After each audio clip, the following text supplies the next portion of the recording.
to what extent Sri Lankan media in general provide a conducive environment and space for the journalists, particularly the journalists that are working in the private sector, to get together and to work with each other, protecting their own space, ensuring rights of journalists. This is actually a deeper question, and this needs an in-depth discussion.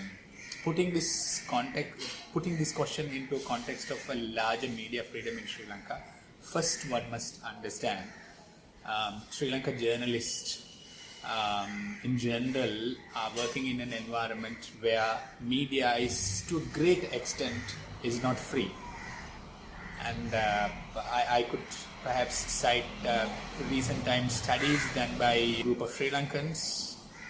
One UNESCO-led MDI indicator was used in Sri Lanka, and they have a series of studies done by other groups using media sustainability indicators, and we've had Freedom House indicators. Also, they have a constant sort of index released by Reporters Without Borders. So, in the larger context, media is certainly not free, within which, to what extent journalists that are working in the private sector are able to get together protecting their own right is another problem. For me, like in answering this question, one must understand when it comes to media in general, in the print sector, there is some liberty. Journalists from certain print media organization, we could see that are working together. This is slightly different in the context of web journalism, but largely in Sri Lanka, broadcast media is very much powerful.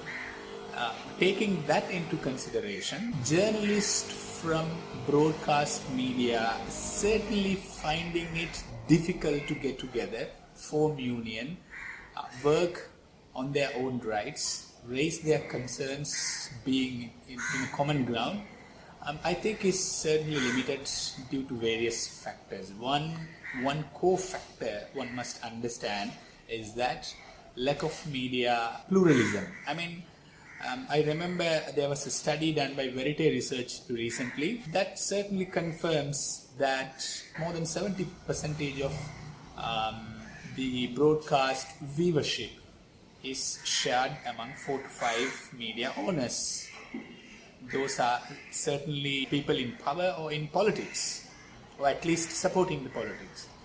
So they do not certainly want their journalists forming an external ally, working together with journalists from fellow news agencies and outlets, raising their voices, concerns against issues affecting them and their community, journalist community as a whole.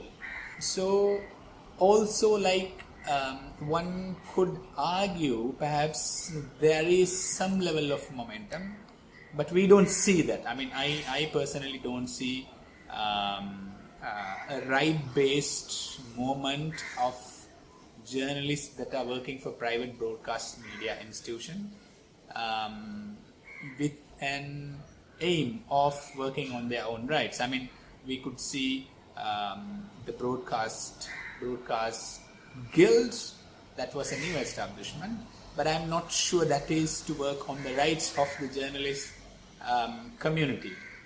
So largely the space is shrinked, the space is slim, the space is getting smaller. So that is my personal opinion. In terms of like this idea that Sri Lankan journalists can't get into trade unions or have trade unions in the organizations that they work for, I think we should also look at, before we try to analyze whether certain organizations are preventing journalists from organizing trade unions and actively preventing that. One thing that I would like to kind of point out is the fact that whether the Sri Lankan journalism community is united, whether there is one whole body that can bring the entire journalism community together. And as far as I know, it has never been the case. We have various organizations, the Editors Guild, the Sri Lanka Press Institute, Working Journalists Association, and each organization seems to be working within its own silo. And it's that organization sometimes actively goes against others. There are so many examples. I mean, I used to work at a newspaper in Sri Lanka. When that newspaper was sealed, the Editors Guild of the country did not take a stand on that. So I think before we look at institutional, organizational barriers that are preventing journalists from forming trade unions, I think one thing we need to really look at is whether the Sri Lankan journalism community can be brought under one umbrella organization, whatever it is. If they can't, then what is preventing that?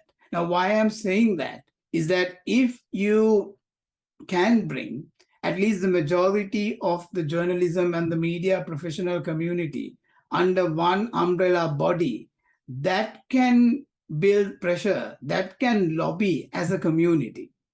And community pressure can sometimes be far more powerful than any trade union can achieve within an organization, because the trade union will be restricted within that organization. But if you can raise issues as a community, that will have far wider power, not only as that community, but also in the wider society as well. I mean, one of the issues that has always, that I have always been interested in that is that why we can't raise issues that are affecting journalists as a community. So I think my focus here would be looking at whether, number one, whether we can bring the Sri Lankan journalism community under one umbrella. And if we can't, let's look at why we can't do that. And if we can address those things, I think it would be far more effective than trying to go and look at changing commercial entities to change their ways to adapt to support trade unions, because most of these entities are private organizations. So what we're talking about is trying to change the organizational structure of private organizations instead of looking at ways of building pressure and lobbying outside of that. අයිතිවාසිකම් ආරක්ෂා කරගන්න එහෙම නැත්නම් අයිතිවාසිකම් දිනා ගන්න සංවිධානගත වෙන්න ඕනේ ජාලගත වෙන්න ඕනේ කියන අදහස ලංකාවේ පුරවැසි සමාජයට වගේම මාධ්‍ය සමාජයටත් ටිකක් නුහුරු අත්දැකීමක් බව පේනවා. ඒ වගේම විශ්වාස කරන්නට මැලි වෙන ගතියකුත් පේනවා. පෞද්ගලික අංශයේ වෘත්තීය මාධ්‍යවේදිනියක් විතර මගේ අත්දැකීම තමයි අපි භෞතික අවකාශයේ කියන්නේ ෆිසිකල් විදිහට ජාලගත වෙන්න උත්සාහ කරන අවස්ථාවකදී උදාහරණයක් විදිහට අපි වෘත්තීය සමිතියක් වගේ දෙයක් පිටව ගන්නට උත්සාහ කරොත් එහෙම ඒක මාධ්‍ය හිමිකාරීත්වය එහෙම නැත්නම් මාධ්‍ය ආයතනයේ ප්‍රධානීන් සලකන්නේ තර්ජනයක් විදිහට සහ නොකල යුතු දෙයක් විදිහට එහෙම නැත්නම් ඔවුන්ගේ බලය ඉක්මවා යන්න උත්සාහ කරන අවස්ථාවක් විදිහට. ඉතින් මේ කරුණුත් එක්ක අපි විශ්වාස කරන දෙයක් තමයි හොඳම විකල්පය සහ විසඳුම භෞතික අවකාශයටත් වඩා ඩිජිටල් අවකාශයේ සංවිධානගත වීම ඩිජිටල් නෙට්වර්කින් කියන එක කියලා.